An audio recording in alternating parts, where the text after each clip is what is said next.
This ain't you, bro. This ain't you. You weren't born like this. You won't die, and if you do die, you won't care, because you'll be dead. Best case, you win. Worst case, it won't matter.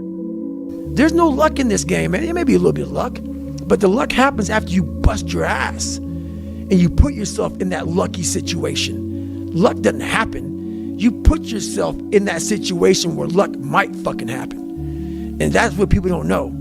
If you believe it, if you really believe that you could be something, if you have that little voice in your head saying, hey, you got talent, you could do this, then follow that voice.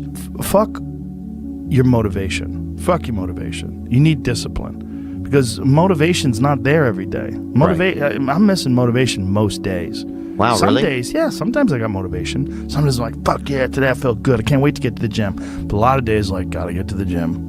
And then once I get going, then I feel great. Yeah. And I feel great when it's over. But it's that beginning part that's hard, because your body wants to stay comfortable. Your body will trick you, like, man, today you should take the day off, Theo. You don't feel good. Theo, what did you get, like 6 hours sleep last night? That's not enough. It's so easy to be great nowadays, my friend, because most people are weak. Most people don't want to go to that extra mile. Most people don't want to find that extra because it sucks. It's miserable. It's lonely.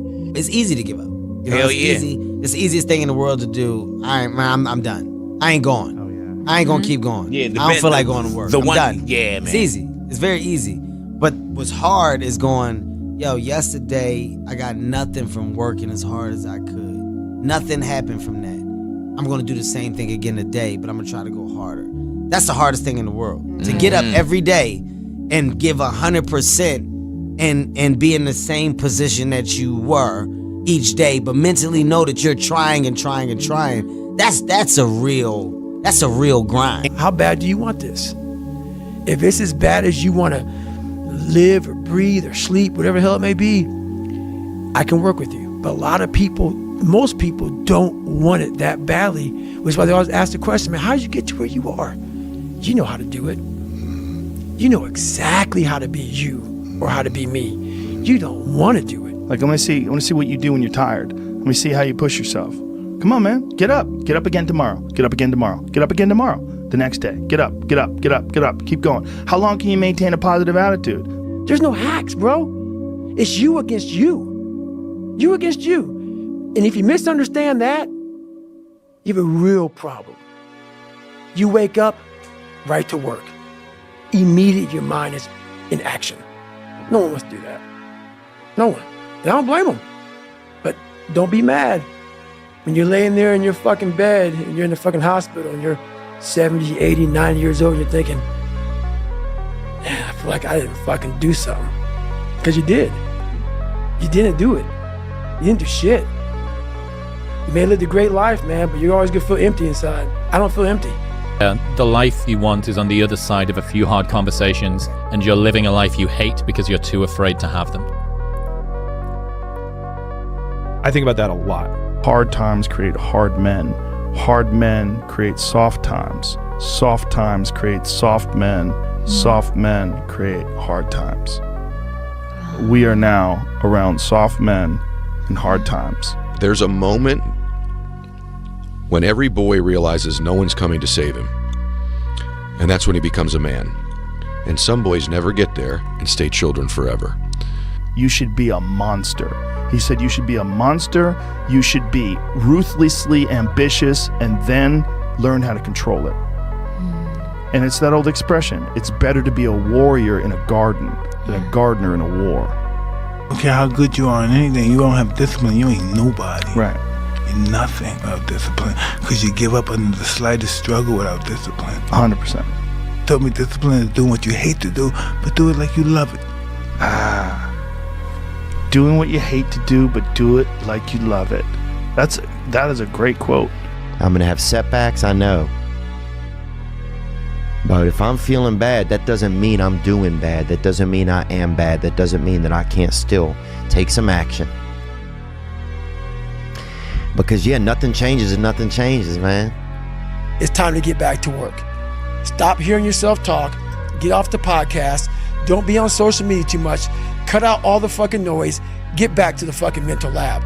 I'd say one of the strongest mental frames that has gotten me through my hardest times is thinking this will be the story that I will one day tell. And that means the harder it is, the bigger the dragon, the more epic the story, and by consequence, the more epic the hero. The fear is never reaching your potential. That's it. That always falling short, always quitting before you're done, always procrastinating, always not doing the right thing. And then one day you're an old man. Yep. And you look back and go, God, I could have been great. Yep. I could have been great. It's time to stay focused. It's time to decide, fuck clubs, fuck partying, fuck trying to fit in and socialize, rub elbows with everybody so people can stop calling you weird. Why are you so antisocial? Because I'm trying to get it. Why are you staying on the basketball court so much? Because I'm trying to get it. Why are you out there practicing in the hot sun when ain't nobody else out there? Because I'm trying to get it. Why are you not clubbing? Like every time I text you and invite you to go do something fun and cool, you always studying. Because I'm trying to get it. Let me tell you something, homie. These women ain't going nowhere. These clubs, these parties, all this shit ain't going nowhere.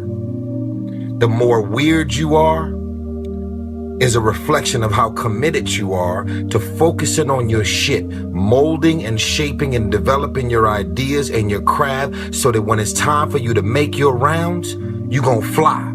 People only root for people who don't need it. Like the amount of times when I was on my lonely path where I was too different from the friends that I had, but not successful enough to be friends with the people that I wanted to be friends with. That's when you want people to root for you. That's when you want people to support you. Once you've already won, people are like, he's amazing, he's so good. But like, that's the time when you need it the least. And so you always have to be the person who roots for you before everyone else does.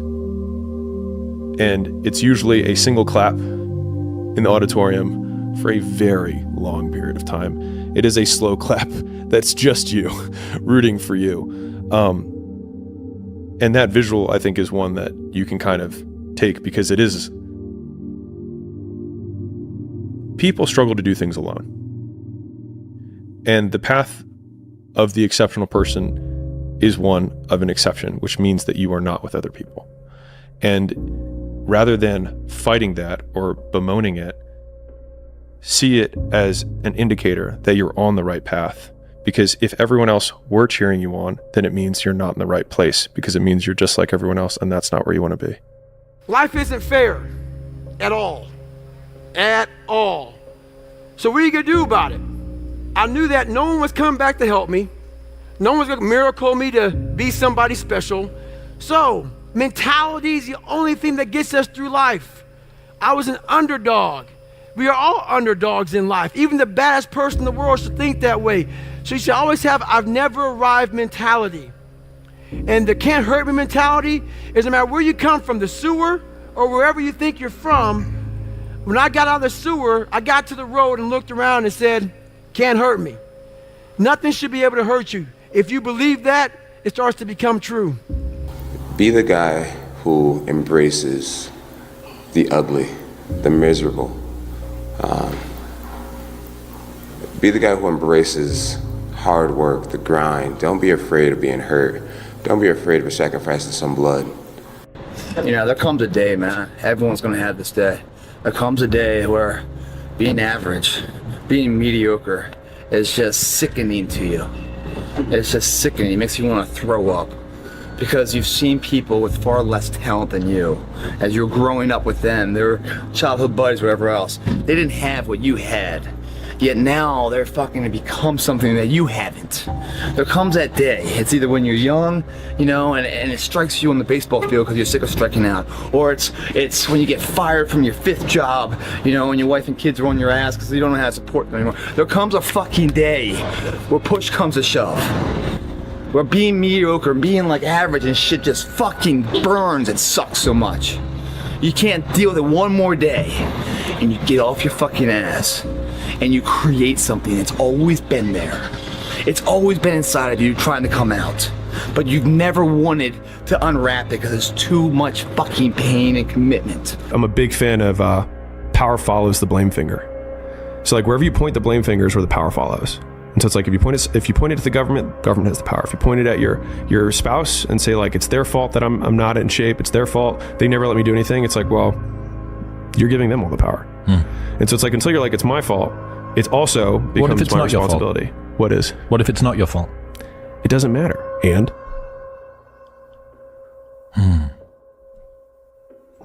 like I can't run marathons because I lost my leg at birth. And either you can just never try, or you put the metal thing on and you do it anyways.